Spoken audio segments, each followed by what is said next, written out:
चलो आगे we understand about how exactly our breathing rate is regulated.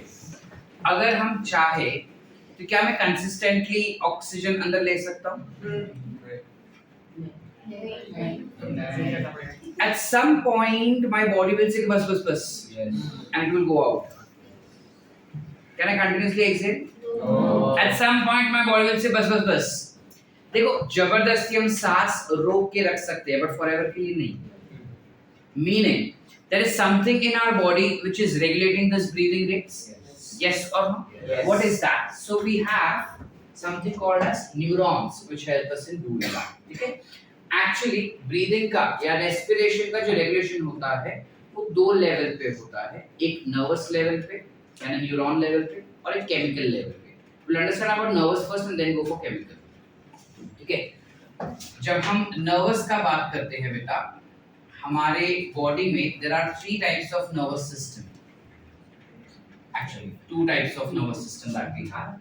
You have something called as central nervous system and something called as peripheral nervous system. Correct? Yes. So central nervous system और peripheral nervous system में difference क्या है बेटा?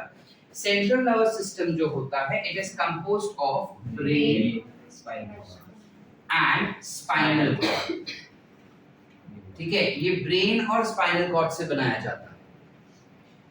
This part और ये रीढ़ का हड्डी जो हम बोलते हैं वो पूरा.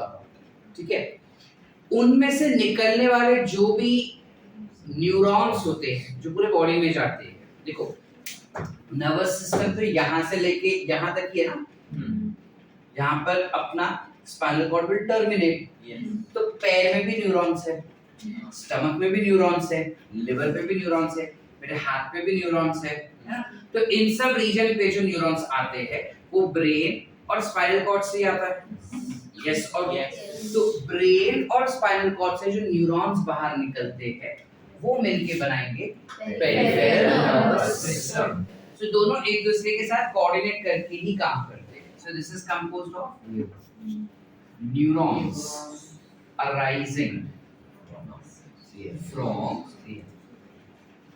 brain and spinal cord.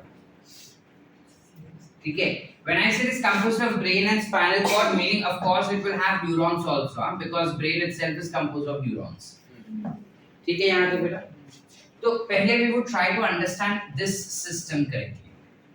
जब हम ब्रेन और स्पाइनल कॉर्ड का बात करते हैं हमारा spinal cord has no role to play in our breathing mechanism. ठीक है, हमारे ब्रीदिंग मैकेनिज्म को रेगुलेट करने में स्पाइनल कॉर्ड का कोई हाथ नहीं होता. किसका हाथ होगा? सिर्फ और सिर्फ ब्रेन का. तो जब हम ब्रेन का बात करते हैं हमारा जो ब्रेन होता है it is again divided into three regions. Our brain gets divided into three parts. ठीक है, you have something called as forebrain, midbrain,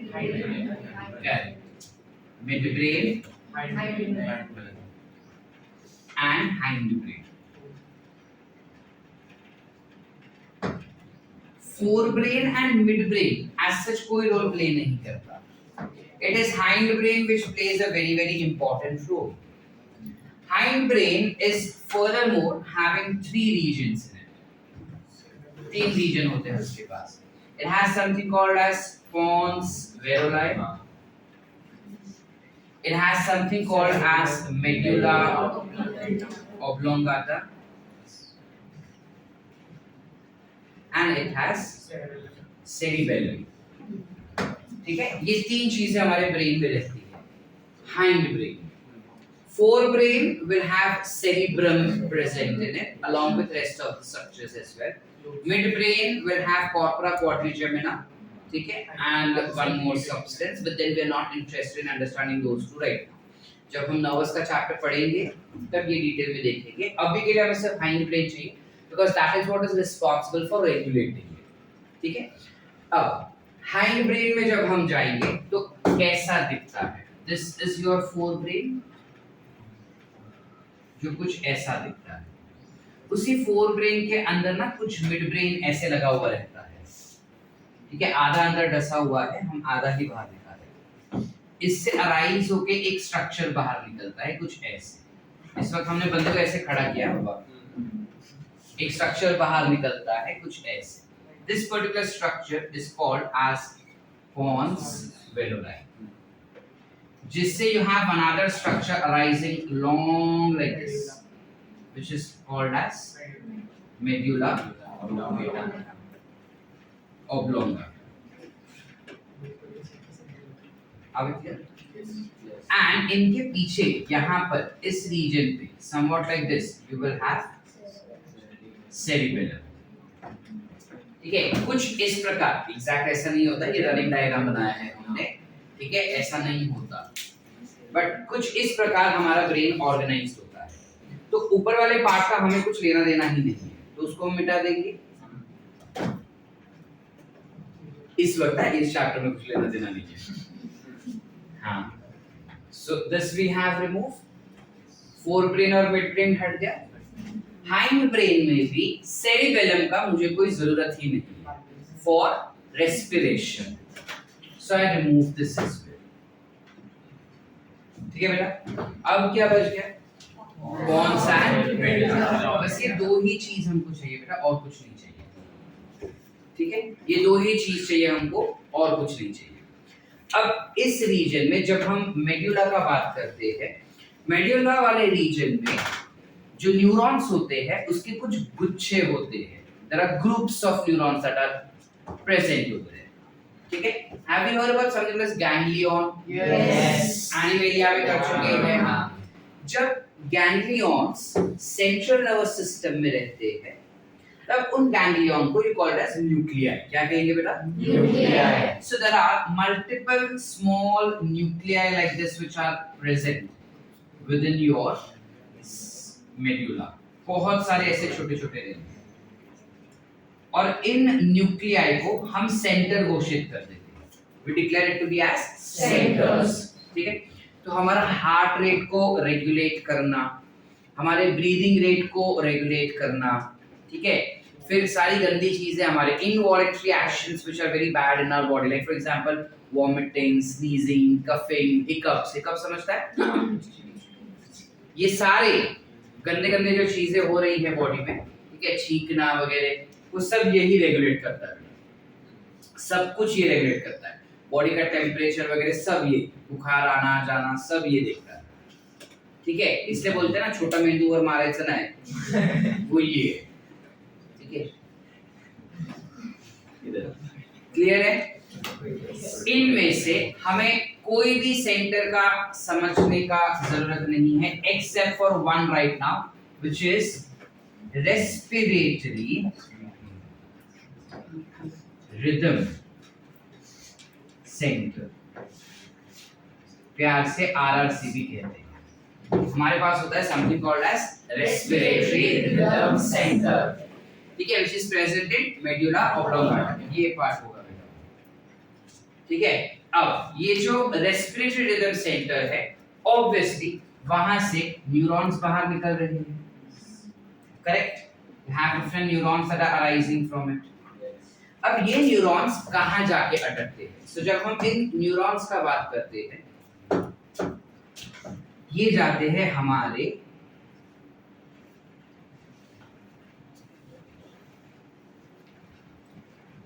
ribs के पास। We know what are ribs? Yes. Yes or no? Yes.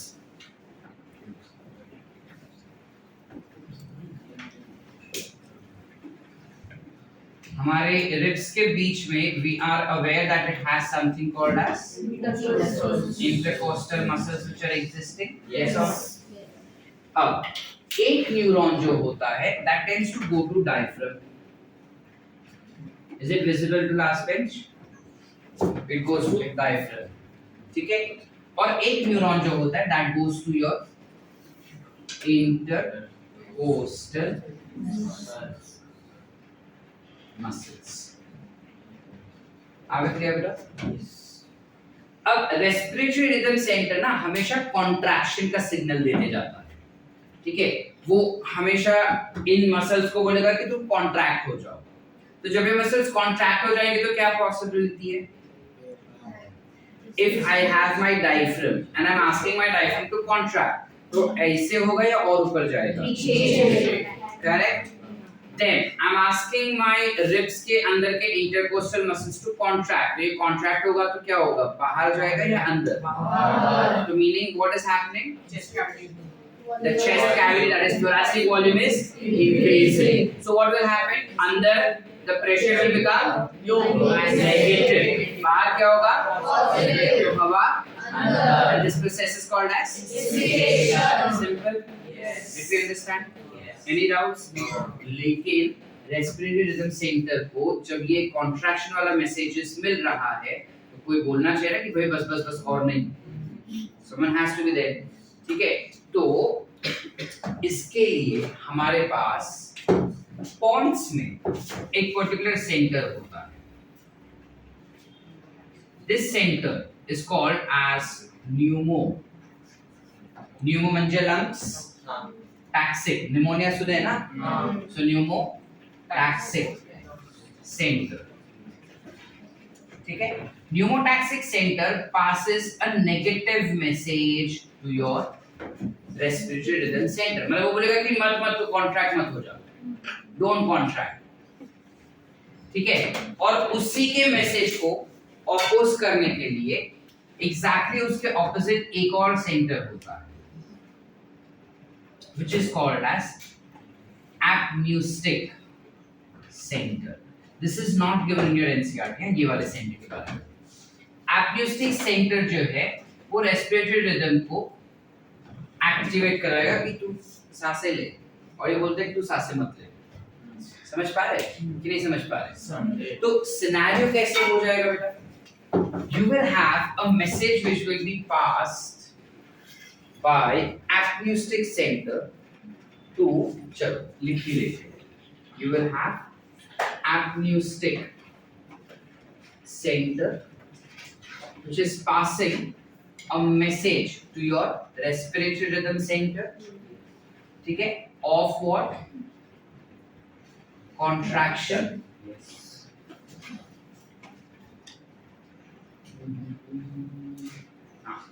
Of contraction. Contraction of what? So it gives contraction signal to intercostal muscles and diaphragm. और ये contraction signal की वजह से क्या हो गया? You will have inspiration. तुम चाहिए तो बीच में और भी स्टेप्स लिख सकते हो कि वॉल्यूम इंक्रीज हो जाएगा, अंदर नेगेटिव हो जाएगा, बाहर पॉजिटिव होगा, तो ग्रेडियंट फ्लो के हिसाब से वो अंदर आएगा. You can write those steps also.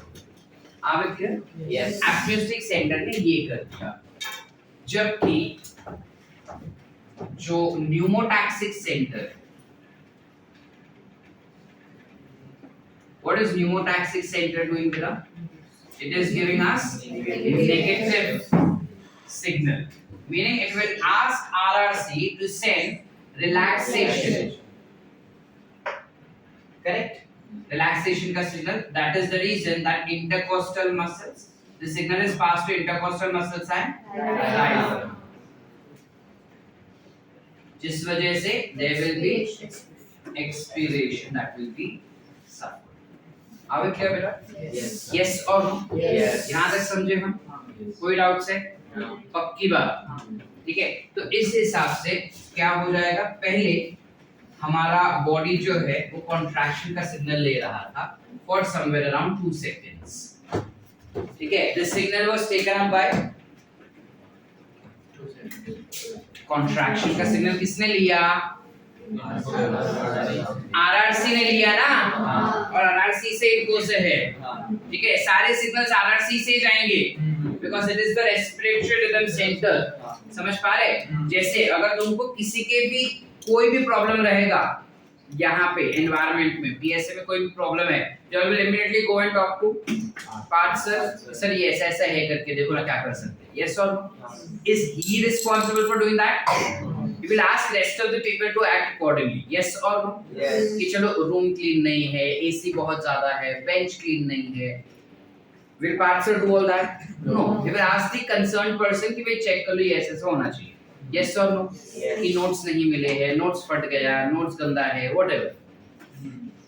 समझ पा रहे हैं? तो लाइकवाइज यहाँ पर कोई भी अगर मैकेनिज्म हो रहा है, it is respiratory rhythm centre which will pass information and it will correct information for rest of them. तो ये तो बेचारा अंधा बन के बैठा ही है, उसको खाली मैसेज लिया, वो मैसेज आके पास कर रहा है बस। बट इसके थ्रू भी सब जा सकता है, इसके बगैर नहीं। Any doubts? No. आसान? चलो आगे। तो 2 सेकंड तक you will have a contraction signal which will be passed up by acoustic center to RRC, RRC to the rest of the body muscles. 2 second हुआ नहीं कि फट से you have another message or signal comes for 3 seconds which is from pneumotactic center। बोलते नहीं नहीं बेटा तू आराम कर, तू काम मत कर, समझ पा रहे हैं? बोलेगा तू काम मत कर, तू आराम कर करके। सो 3 सेकंड तक you have exhalation that is means, ठीक है? फिर एक्सहेल करते करते फिर एक्यूस्टिक बोलता है कि बस हो गया भाई, बिना ऑक्सीजन के कैसे चलेगा? तो फिर से कॉन्ट्रैक्शन का सिग्नल आ जाता है फॉर 2 सेकंड्स, ठीक है? 2 सेकंड के बाद फिर so that's how the rhythm goes for।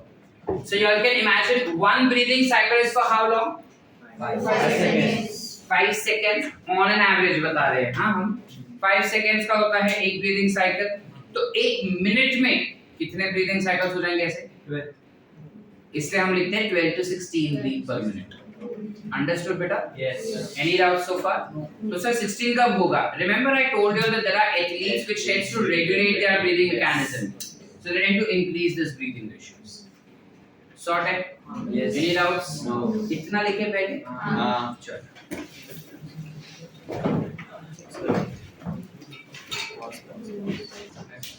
Chalo, now when we go ahead, so this was with regarding one part of regulation, one way, actually this is not even regulation, ये हमको खाली बता रहा है कि हमारे बॉडी में normal breathing कैसे होता है, ठीक है? अब सपोज कोई इंसान कंसिस्टेंटली एक्सरसाइज कर रहा है, कंसिस्टेंटली भाग रहा है, ठीक है, कंसिस्टेंटली इज एक्टिव, ठीक है? अभी इस वक्त मैं ऐसा करके तुमको पढ़ा रहा हूँ सपोज, ठीक है? नाश्ते में बात भी कर रहा हूँ तुम्हारे साथ। Obviously the rate of breathing that I was so far, अब तक जिस रेट पे मैं सांसें ले रहा था वो भी चेंज हो जाएगा ना। मतलब ऐसे नीचे से मैं फास्ट भाग के आया, फिर चढ़ के आया, फिर ऐसे करके तो बात करूंगा ना मैं तुमसे। यस और नो? मीनिंग मेरे बॉडी ने, मेरे ब्रेन ने एक्चुअली मेरे बॉडी को क्या बोला कि भाई ये जो तू बायस वाला कार्य कर रहा है ना वो नहीं चलेगा, थोड़ा ज्यादा करना पड़ेगा, ऑक्सीजन ज्यादा चाहिए, वो बंदा ज्यादा एक्सरसाइज कर रहा है, एटीपी ज्यादा चाहिए, तो we want more oxygen right now in the body. Yes और नो? यस। अभी कैसे बॉडी बताएगा आरआरसी को, ये हमें जानना है, समझ पा रहे हैं? तो ये हमको बता पाता है 2 तरीके से, as we said. So now is what we are understanding about the actual regulation which we said occurs at 2 stages. What is that? Neural and chemical. Correct? तो न्यूरल वेव अंडरस्टूड सो फार कि क्या कैसे हो रहा है। Chemical जो होता है वो 2 स्टेज पे होता है, ठीक है? One is central and one is peripheral. Peripheral होता है हार्ट में, सेंट्रल होता है ब्रेन में, ठीक है? अब सिनेरियो क्या होता है कि ये हो गया तुम्हारा ब्रेन, चलो उधरी बना लेते हैं ना, ये हमारा ब्रेन है। अब जब कोई बंदा रिग्रेस एक्सरसाइज कर रहा है तो obviously tissue will start producing what? Lactic acid. Okay, but along with that it will also produce CO2. कैसे? There will be higher concentration of CO2 in the tissues. Yes. As well as hydrogen का concentration बढ़ जाएगा, oxygen का concentration कम हो जाएगा। Yes sir? Yes. However, oxygen has no role to play in respiration. Fun fact. Oxygen का concentration ज्यादा हो या कम हो, इसका बॉडी में ब्रीदिंग रेट को रेगुलेट करने से कोई लेना देना नहीं। समझ पा रहे? ऑक्सीजन कोई सिग्नल स्टिमुलेट ही नहीं करता, ज्यादा हो या कम हो। Every signal will be stimulated with the help of CO2 and hydrogen ions only, ठीक है? तो जब CO2 और हाइड्रोजन आयन भी रेगुलेट कर रहे हैं तो कैसे होता है, ठीक है? अब मैंने बहुत एक्सरसाइज किया, जब मैं कंसिस्टेंटली एक्सरसाइज कर रहा हूं मेरे ब्लड में CO2 और हाइड्रोजन आयन का कॉन्सेंट्रेशन बढ़ जाएगा. यस और no? Yes. That is signified to your brain. Within your brain you will have some center which is existing. Respiratory rhythm centre के सामने ही होता है जिसे हम कहते हैं कीमो सेंसिटिव एरिया. पता है क्या आप समझ रहे हैं? कीमो सेंसिटिव एरिया या कीमो सेंसिटिव सेंटर. ठीक है, जो बेसिकली केमिकल चेंज को सेंस करता है. तो जैसे ही ब्रेन के पास ये ब्लड पहुंचा, there is exchange, there is diffusion, तो ब्रेन को रियलाइज होता है कि मेरे पास ही ऑक्सीजन नहीं आ रहा भाई. ब्रेन को रियलाइज है कि मेरे पास ही ऑक्सीजन नहीं आ रहा है और CO2 और हाइड्रोजन आयन भंडार में है. तो ये जो कीमोसेंसिटिव एरिया है वो न्यूमोटैक्सिक सेंटर को मैसेज पास करता है कि भाई कोई फायदा नहीं हो रहा, ज्यादा ब्रीदिंग करो, ज्यादा. तो ये कॉन्ट्रैक्शन और रिलैक्सेशन का सिग्नल फास्ट अप्लाई करवाएगा. That's why we breathe this. समझे कि नहीं समझे? आप क्लियर? आपके लिए एवरीवन? तो ये हो गया हमारे सेंट्रल नर्वस सिस्टम, मतलब सेंटर पे ब्रेन में कैसे हो रहा है. जब बात करते हैं हम पेरिफेरल नर्वस सिस्टम का, तो हमारे पास होता है समथिंग कॉल्ड एज हार्ट. माहिती है हमारे पास हार्ट होता है. कुछ ऐसा हार्ट रहेगा, हार्ट में से ऐसे समवॉट. अब ठीक, उल्टा हमको मना किया मोमिन सर ने. सर वैलेंटाइंस डे वाला हार्ट नहीं होता सर. कुछ ऐसा हार्ट होगा. इसमें से हमें दो मेजर पाइप बाहर निकलते हैं. ठीक है, जो कुछ ऐसे होती है. What is this? One is systemic aorta और सिस्टमिक आर्टरी और एओर्टा, जिसमें से एक और कुछ स्ट्रक्चर सा बाहर निकलता है which is carotid artery. क्या है बेटा? Carotid artery. which basically goes to your brain. ठीक है, हमारा ये हार्ट हो गया यहाँ पे, उसमें ऐसा have a aorta. एओर्टा के साथ ऐसे ब्रांचेस बाहर निकलते हैं. ठीक है, जो ब्रांचेस बाहर निकलते हैं उसमें से एक ब्रांच जो है वो ब्रेन की तरफ जाता है which is called as carotid artery. ठीक है, तो सिनेरियो क्या होता है इस एओर्टा में as well as इस carotid artery में there are certain sensory cells or tissues which are present, which are nothing but chemoreceptors. कौन है ये? Chemoreceptors. या chemosensitive receptors भी कह सकते हैं. वो there are chemosensitive receptors. So पहली बात हमने देखा कि ब्रेन के पास मैसेज जा रहा है कि CO2 और हाइड्रोजन का कॉन्सेंट्रेशन बहुत बढ़ गया ब्लड में, तो ब्रीदिंग रेशियो बढ़ाओ ताकि ये कम हो सके और इंसान बच जाएगा, मरेगा नहीं. ठीक है, दूसरा चीज ये होता है कि ब्रेन तक पहुंचने के पहले ही हार्ट में से जब ब्लड बाहर जा रहा है उस समय पर ही हार्ट में there are some sensitive receptors. these sensitive receptors से न्यूरॉन्स बाहर निकलते हैं. वो न्यूरॉन्स कीमोसेंसिटिव एरिया के पास जाते हैं और कीमोसेंसिटिव एरिया को बोलते हैं कि देखो ना यार सब बहुत बढ़ गया CO2 और हाइड्रोजन. ठीक है, और इस वजह से मर सकते हैं. ठीक है, मेरे तो हार्ट सेल्स कभी भी मर सकता है, हार्ट अटैक आ सकता है मेरे को. ठीक है, that is what heart attack is. Oxygen नहीं पहुंच रहा है उसके पास, है ना. मतलब कि मेरे सेल्स कभी भी मर सकते हैं, तुम उसको प्लीज बोलो जोर-जोर से ब्रीथ करने के लिए. कीमोसेंसिटिव एरिया RRC को बोलता है कि भाई हार्ट मर जाएगा, सब मर जाएंगे, ऑक्सीजन नहीं मिलेगा, फटाफट उसको बोल ज्यादा ब्रीथ करने को. तो वो बोलता है ब्रीदिंग रेशियोस बढ़ा. समझे कि नहीं समझे? Once more understood? Understood. आसान, बस कर लो ब्रीदर, हो गया. That's regulation, simple. जब तुम NCERT रीड करोगे ना, इतना बाइफरकेट करके नहीं दिया उन्होंने, सब एक साथ बिछड़ी करके दे दिया है. तो तुम अच्छे से बाइफरकेट करके लिखो ताकि जब तुमने खुद ने एक्सप्लेन किया ना, तो NCERT में चाहे कुछ भी लिखो तो कोई फर्क नहीं पड़ेगा, तुम उसका आंसर करेक्ट ही मार्क करोगे. ठीक है, चलो लिखे quickly.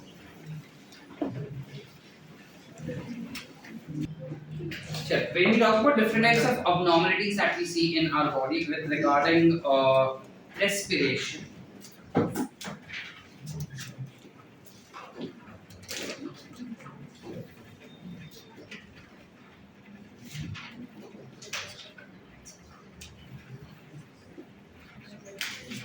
What are different respiratory disorders that we see? So we'll come to the first respiratory disorder. ठीक है, जनरली हमारे बॉडी में सिनेरियो क्या होता है कि अगर ये हमारा हो गया ट्रैकिया, ठीक है, और ट्रैकिया का ये पूरा वॉल हो गया इतना जाड़ा, correct, which will have different layers of muscles and tissues and all of that, right? And this becomes what? Lumen. Yes or no? Yes. ठीक है, और we can say that this is bronchi that we see. ठीक है, अब scenario क्या होता है कि जब कभी भी हम सांसें लेते हैं and if there are certain dust particles that we have or let's say certain bacteria enters inside, ठीक है, अब यहाँ पे आ जाता है कोई बैक्टीरिया, ठीक है, अब जब ये बैक्टीरिया आता है obviously that bacteria will get stuck to your body, Yes. है ना, तो ये बैक्टीरिया हमारे बॉडी में आके ऐसा चिपक जाता है। अब ये बैक्टीरिया जो है वो शैतान इंसान ढूंढते बैठता है कि आसपास हमारे सेल्स कौन से हैं, जानबूझ के तोड़कर जैसा है वो यहाँ पे सुकून में बैठा है, हाँ, अपना सेल मस्त सुकून में बैठा है, कुछ नहीं, बट इसको कीड़े, तो वो जाके इसको से टच करता है, तो जैसे ही वो इसको जाके टच करता है और काफी केमिकल्स भी रिलीज करता है साथ, तो इसको आ जाता है गुस्सा। कौन है ये हमारा WBCs, WBCs को आ गया एकदम से गुस्सा, तो WBC ने क्या किया, it will release certain chemical, ठीक है, actually not WBC, yeah okay WBCs which is called as basophil, सुने हो, but tissue है ना, तो टिश्यू में you don't call it as basophil, tissue में you call it as mast cells, connective tissue, areolar connective tissue, so this is mast cell. Mast cell क्या करता है, it tends to release some chemical called as histamine, ठीक है, ज्यादा मेहनत नहीं करता वो, इसको मारने के लिए सिंपल चीज करता है, क्या करता है, हिस्टामाइन रिलीज करता है। Histamine in turn is responsible for generating vasodilation, correct, यानी कि वो ब्लड वेसल्स को डायलेट करेगा, बढ़ाएगा ताकि ज्यादा से ज्यादा ब्लड अंदर आ सके, which will lead to swelling, ठीक है, that is nothing but inflammation। समझ पा रहे हैं हम बेटा? Yes or no? Yes. This is how the basic process takes place inside the body, और इन्फ्लेमेशन होने की वजह से ये जो अपना यहाँ पे ब्लड वेसल्स है ना बहुत सारे, और बहुत सारे ब्लड वेसल्स होने की वजह से क्या हो जाएगा, धीरे धीरे करके ब्लड वेसल्स सारे फूग रहे, तो ल्यूमेन का जो साइज है छोटा हो जाएगा, तो मेरे सांस लेने का जो जगह है वो छोटा हो गया, which leads to a condition called as bronchitis, सुने हो, it leads to a condition called as bronchitis, सुने हो, ठीक है, माइनर वर्जन ऑफ अस्थमा, जिसको तुम कुछ केमिकल्स लेके सॉर्ट आउट कर सकते हो, कुछ मेडिसिन लेके सॉर्ट आउट कर सकते हो, क्या रखिए।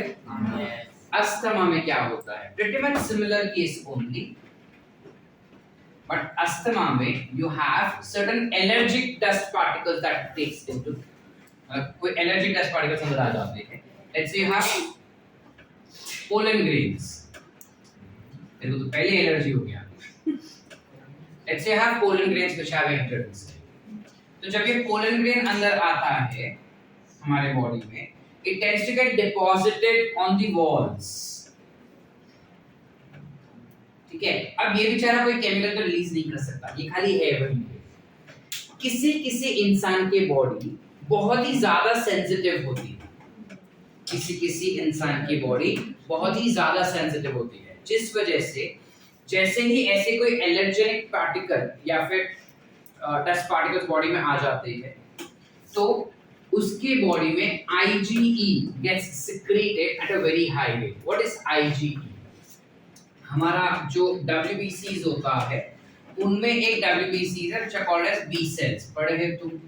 नहीं, we have studied, yes, lymphocytes पढ़े हैं, lymphocytes पढ़े हैं ना, ठीक है, अच्छा देख कैमरा में आ रहा नहीं है सर, या कट हो रहा है, चलेगा। वैसे भी तुम मेरे को देखने में इंटरेस्टेड। बी सेल्स के बारे में जब हम बात करते हैं, B cells are responsible for production of antibodies. ये पता है हमको, है ना? एंटीबॉडीज जो होता है बेटा, वो अलग अलग प्रकार की होती है, जिनमें एलर्जी के दौरान आईजीई रिलीज किया जाता है। Are we clear? यस और Yes. सो आईजीई जब एलर्जिक रिएक्शंस रहेगा सिर्फ तब रिलीज होता है। अब मैंने क्या बोला, किसी किसी का बॉडी हाइपर सेंसिटिव होता है।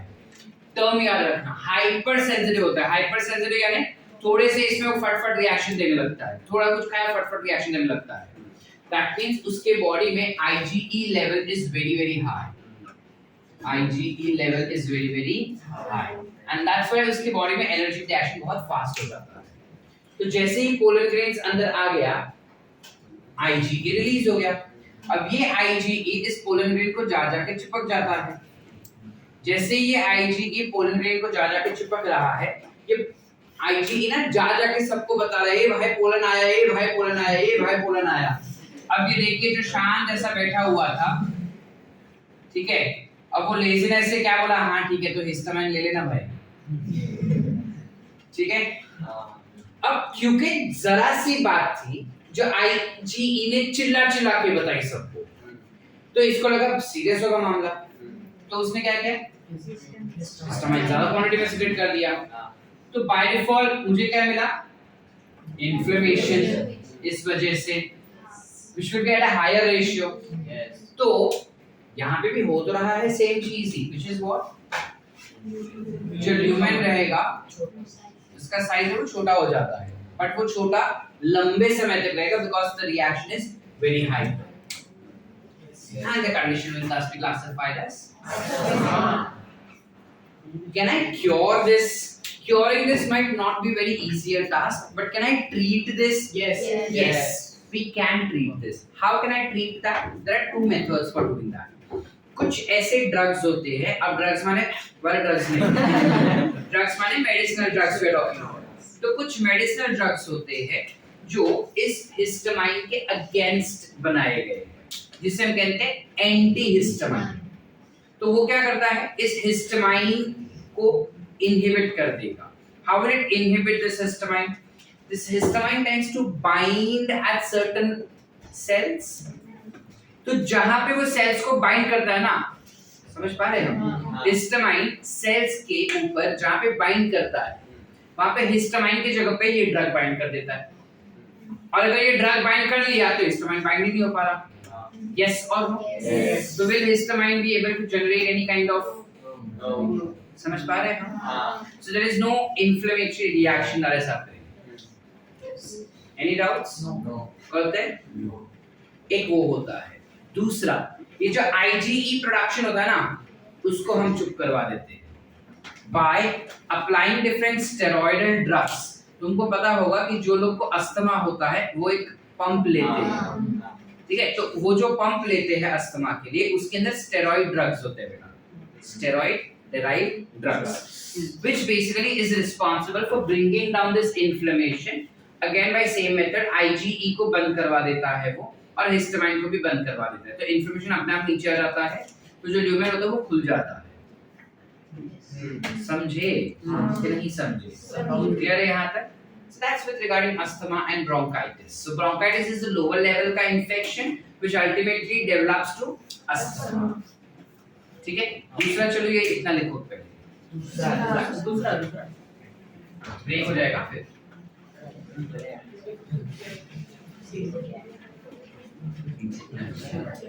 दूसरा है सैम्पल्स एम्फाइसेमा। अब इसमें क्या होता है, ये तुम्हारा कुछ इस प्रकार एक स्ट्रक्चर होता है, बताओ क्या सर? हाँ, ये होते हैं हमारे एल्वियोलाई, ठीक है। अब एल्वियोलाई में जनरली क्या होता है, जब तुम सांसें लेते हो, व्हेन यू ब्रीथ इन, ठीक है, and when you breathe out, ये थोड़ा सा होगा, थोड़ा सा, ज्यादा नहीं, थोड़ा सा।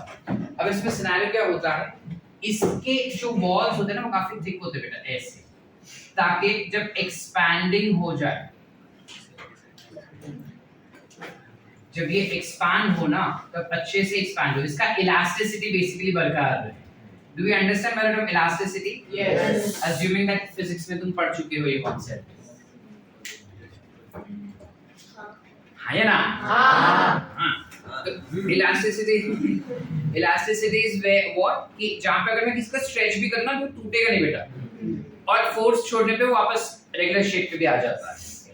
ठीक है, तो वो सेल्स के अंदर होनी चाहिए ना इलास्टिसिटी। तो यहाँ पे एल्वियोलर सेल्स के पास इलास्टिसिटी होता है। अब हम थोड़े बड़े हो गए, सुजल थोड़ा और नालायक हो गया। ठीक है, सुजल 18 का हो गया, 19 का हो गया, उसके आस पड़ोस के वो जिस कॉलेज में गया ना मेडिकल करने को, वो आस पड़ोस वाले सब छपरी लोग थे। ठीक है, अब उन लोग गंदी आदत वाले थे, सिगरेट स्मोकिंग वगैरह। ठीक है, सुजल को बोलते सुजल एक से कोई फर्क नहीं पड़ता, ट्राई तो कर। सुजल बोलता नहीं, I am a good boy. मतलब इन मामलों में बोलता I am a good boy, मैं ऐसा नहीं करेगा।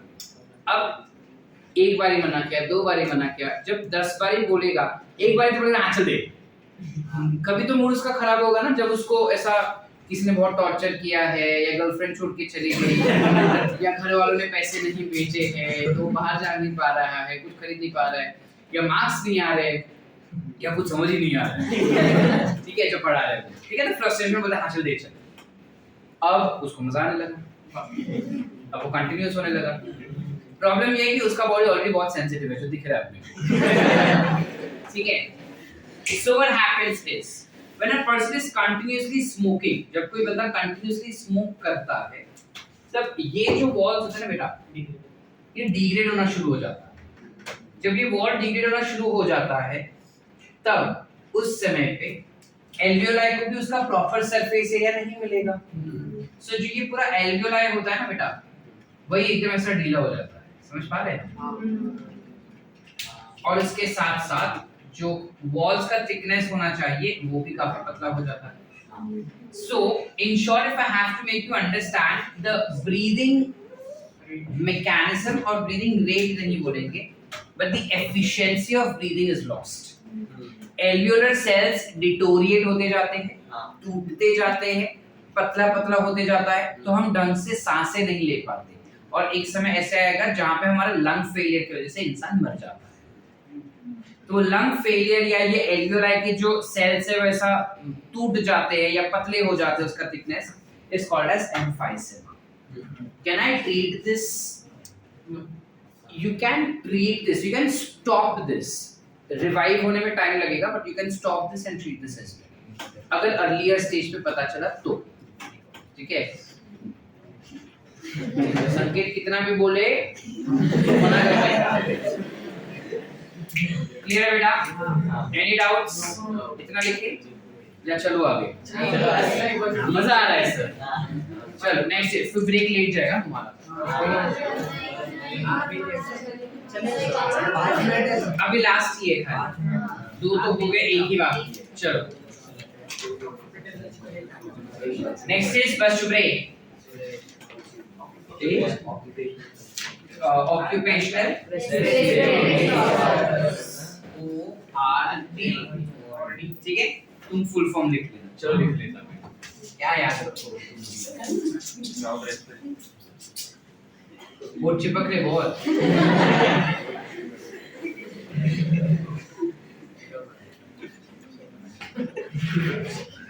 इसके नाम से ही पता चल रहा है कि ऑक्यूपेशन की वजह से रेस्पिरेशन में कुछ डिसऑर्डर हो रहा है ना?